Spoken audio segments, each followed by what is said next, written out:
Sup, Internet World? It's Wyatt reporting back to you. I thought I'd do a home studio tour. This is just a little glimpse into the stuff that I use. My little home studio, place where I write, record, mix, master, all the above. So let's go through it. Okay, so this is my little house here. This is my guest room, hence the music note. And this is where all the magic happens. So you can see here, I'll give kind of more of an aerial view. Well, not aerial, what am I talking about? More of a 360 view of the space.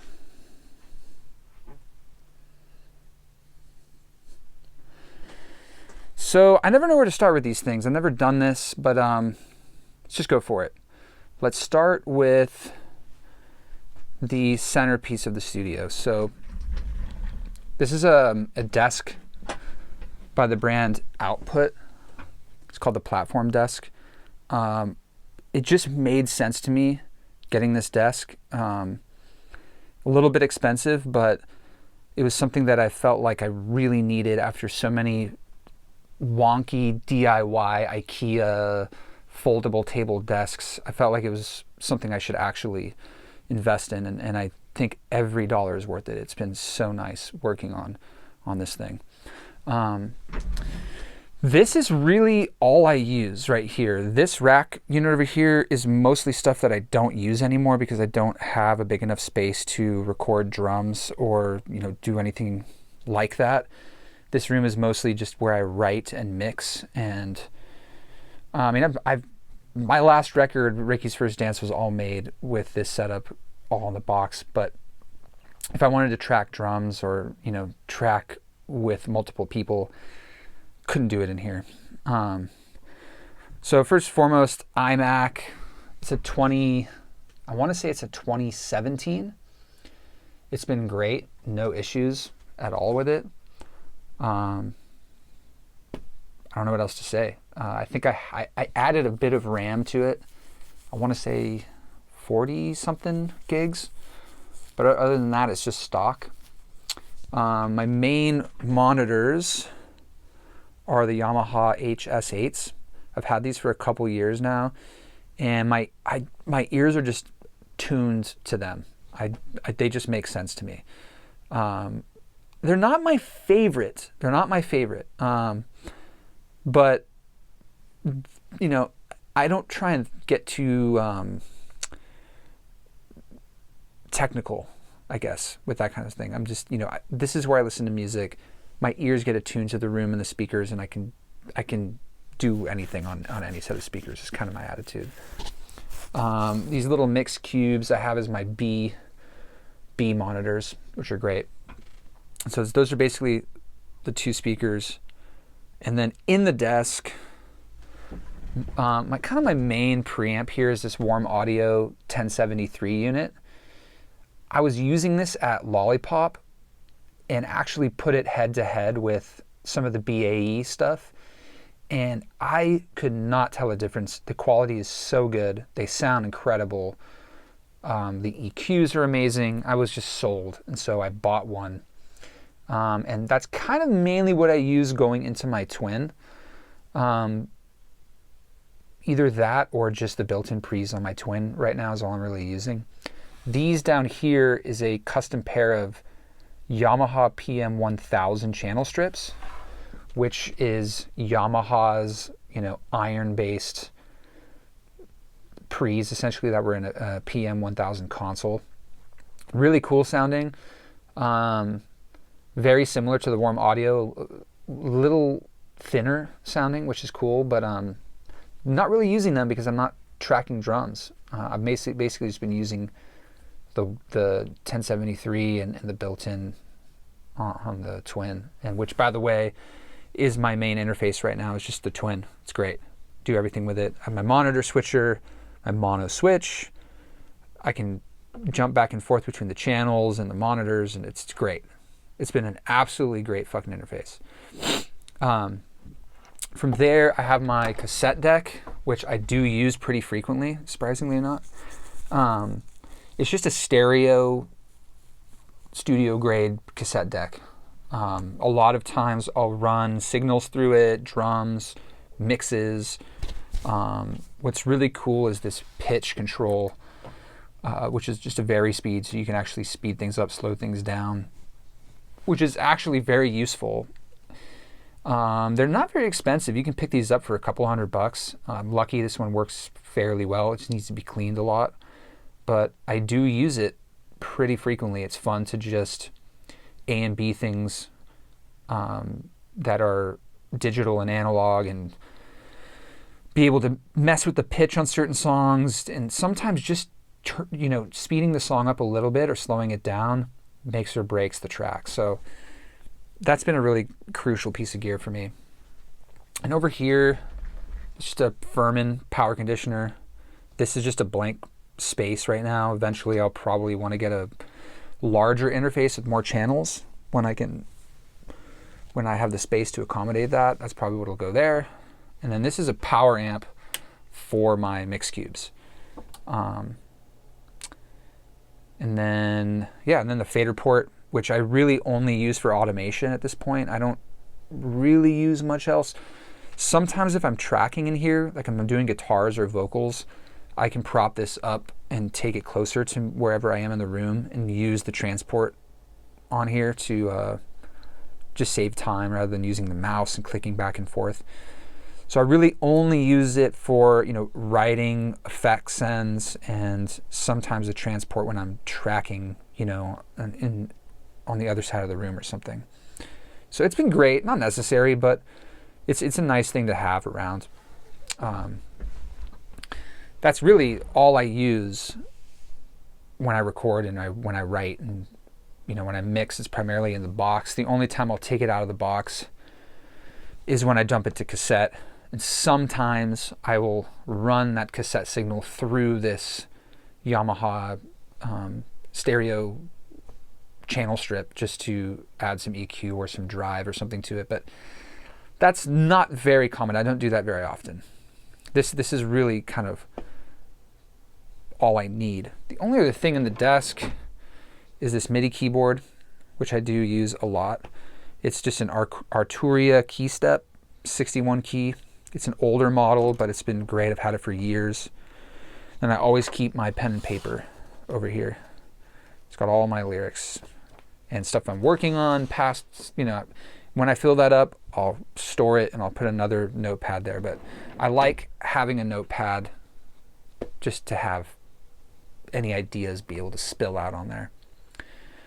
So that's this kind of the main working area. Over here is just additional things that I don't really use at this point. This is my 2-track Tascam 222 unit, which I adore, but it's broken right now. I need to get it fixed. It actually does sound amazing when it works. I would probably use that over the cassette deck on certain instances, but preferably, just running mixes through it, running drum buses through it is great. But yeah, not working right now, unfortunately. Another power conditioner. Here's just an ART tube preamp.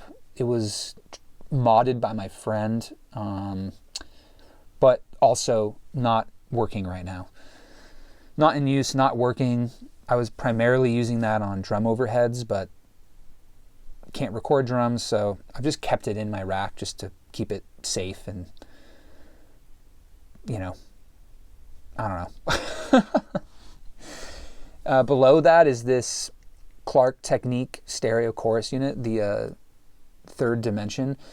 Amazing unit, really amazing unit. Was using it more previously in my other spot. Don't have it hooked up at the moment. Same, I just want to save it. Don't want to get dirty or anything, so I'm just keeping it racked up in here.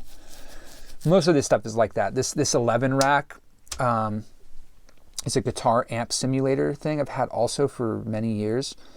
It is really great sounding. I use it on a lot of my records, but most of what I can do in the box and stuff now, I just don't need a unit like this. So it's racked up here just collecting dust essentially. This unit is actually a Savannah Studios unit that I was testing out here. which works great. It's a Orban broadcast limiter, just a single mono Orban. It's a 412A. Super cool unit for like room mics, vocals, things you really want to like get slamming and right in front of your face. I'm not using it, more just testing it out. Same with this. This is an EXR exciter, like an older unit from the 80s. I used it on a few songs in Savannah Studios, but ended up bringing it home because I wanted to try it out with my tape machine. And I do have that routed through the tape machine, but it's broken. This unit works, but I was using it when I was running things through tape as, you know, a parallel tape channel, and I would add a lot of top end, shit like that, but not really getting any use. Down here is just a headphone box, which does work and is linked up to my twin.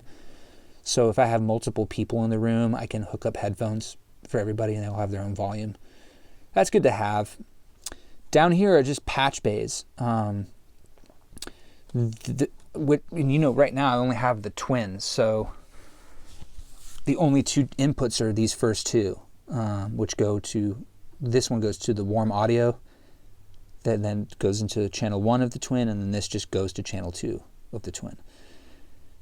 This patch bay here was the patch bay that would allow me to run mixes through my tape machine, but as you can tell, you know, this is essentially the tape outputs. They're just kind of sitting there not getting used because the tape machine doesn't work. That's that. In terms of the panels in this room, I've just collected these panels. I've bought them, made them, traveled with them. They're just white, you know, 2 foot by 4 foot panels with rock wool in them. Some of them have the old school yellow insulation, but most of them are just rock wool. And I probably have about 10 of these. It depends on the room. I'm really trying to seal up every corner that I can. You know, so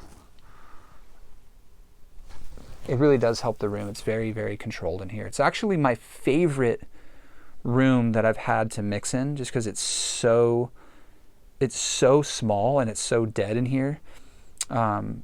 It's perfect for mixing. This is just a closet that had a mirror, but I wanted to soften.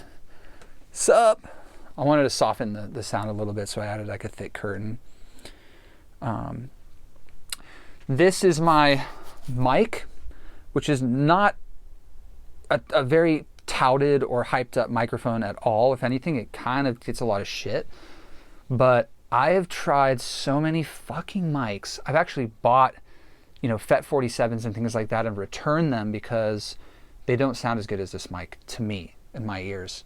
Yet again, I wouldn't say no to a U87 or a U47, but for now, this thing has been with me.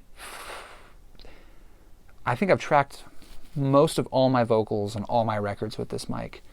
A lot of the Active Decay record, I mean, really everything. And so many, it's so linear sounding that everyone sounds great in it. I've never put this in front of someone and they don't sound good, or I wish I had a different mic.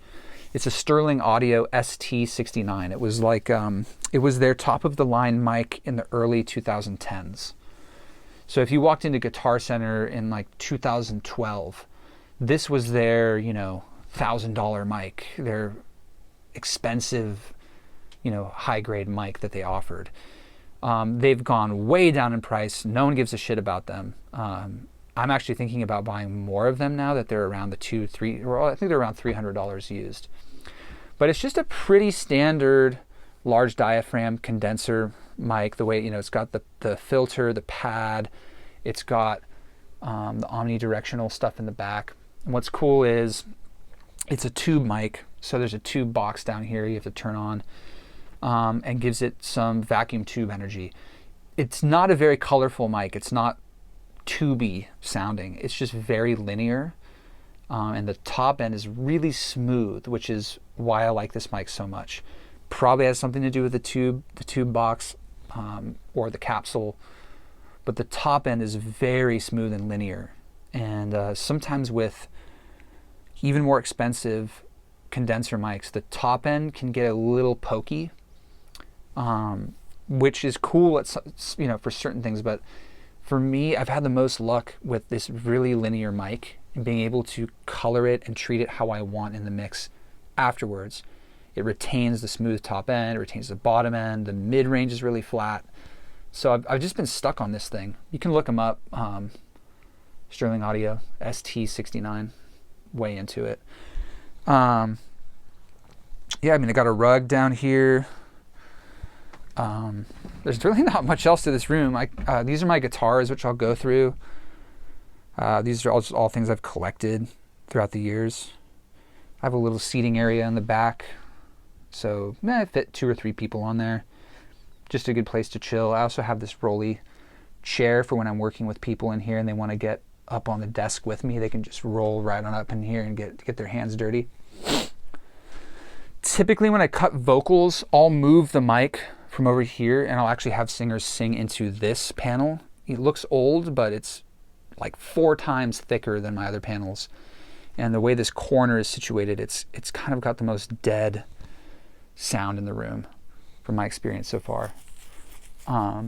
Just some percussion over here. I've got like some shakers. I have a tambourine in the closet over there. And then, yeah, so the guitars, we can start with the bass guitars, which this has been with me since day freaking 1. It's just a Squier J bass. Squier J bass. I've had it since high school. Amazing. Still use it all the time. And then this is a more recent purchase. This is a Squier P bass. It's one of their vintage, like 70s, like reissue basses.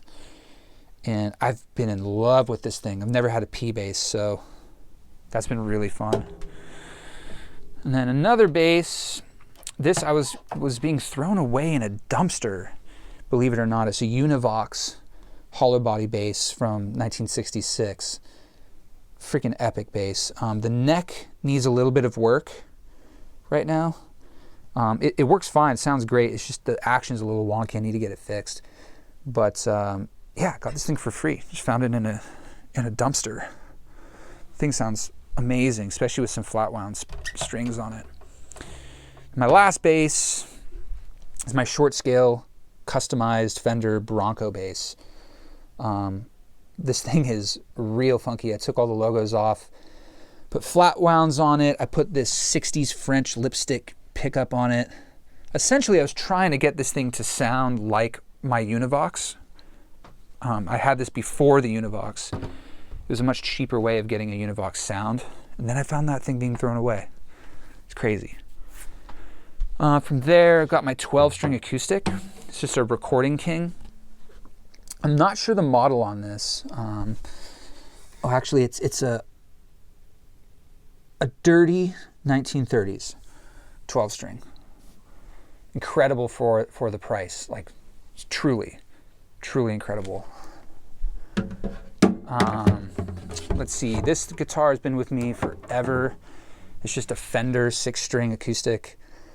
This was my guitar that was gifted to me from my dad when I first started playing guitar. It's held up all these years. I've had to get the neck replaced. I've had to do some work to it, but it's so worn in. And I like the fact that I wore it in, and I'm just so used to the way this thing sounds. This has been on every one of my records.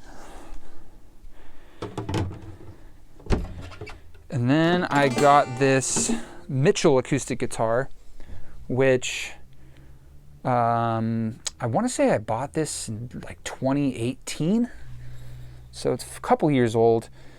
But the intention of this one was to make a Nashville guitar, which, if you don't know that trick, it's when you string up a 6-string guitar with all the high strings of a 12-string. And so using this in conjunction with a normal 6-string, doubling with this, it basically sounds like a 12-string, but a little more chorusy because you're doing it on a completely different guitar with slightly different intonation. So this is just what I call my Nashville guitar. Maybe I'll do a video on Nashville tuning. but that's been really nice to have. Another dumpster find is this Harmony Les Paul Marquee. I found this getting thrown away in the dumpster at the Echoplex. Don't know why, but I had gotten a small licensing deal and decided to spend it on getting this thing souped up. And man, everything on here is new. New tuning pegs, new nut, new bridge, new pickups, new knobs, the pick guard, the plates, everything is new on this thing. And it is a great guitar. I mainly use it for lead stuff at this point. When I was doing the heavier stuff a couple years ago, this was great for that, but I haven't really been doing heavy guitar stuff, so it hasn't been getting much use. But shit, you know, free Les Paul with P90s essentially. I probably spent a couple $100 on buying all these parts for it, but totally worth it. And then, see, the other one here, got the Telecaster. This is a Fender Mexican Tele. Really, probably my favorite. Probably my favorite guitar I have. I'm really a Strat guy, but in terms of the guitars that I own, this is probably my favorite, just because it's so worn in. The action is just perfect. Really love this guitar. Really love it. And then I got just a Squier Strat, a Squier Affinity Strat. No bells and whistles, really. It does its job. I'm a total Strat guy, so this works really well for me. I have one other Strat, a Jimmy Vaughn signature Strat, somewhere in the studio down south, but this thing's been great. The Squier is incredible. No complaints at all. And then my last guitar is this another Harmony. Not sure what this is, but it's a cool kind of like fucked up sounding 60s Harmony guitar. Great for lead stuff. It weirdly sounds like a hollow body, sort of. It's real janky sounding, and it's really small. It's a very short scale guitar, but I love it. I use it pretty frequently. Really just depends on the song, but sometimes doing lead stuff or finger picking stuff with this is really cool. That's really it, guys. I mean, I showed you my guitars. Got about 10 of these panels.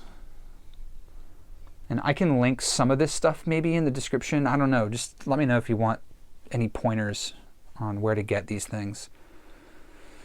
That's my room. You know, this is my inspirational strawberries, which have always been in my studio.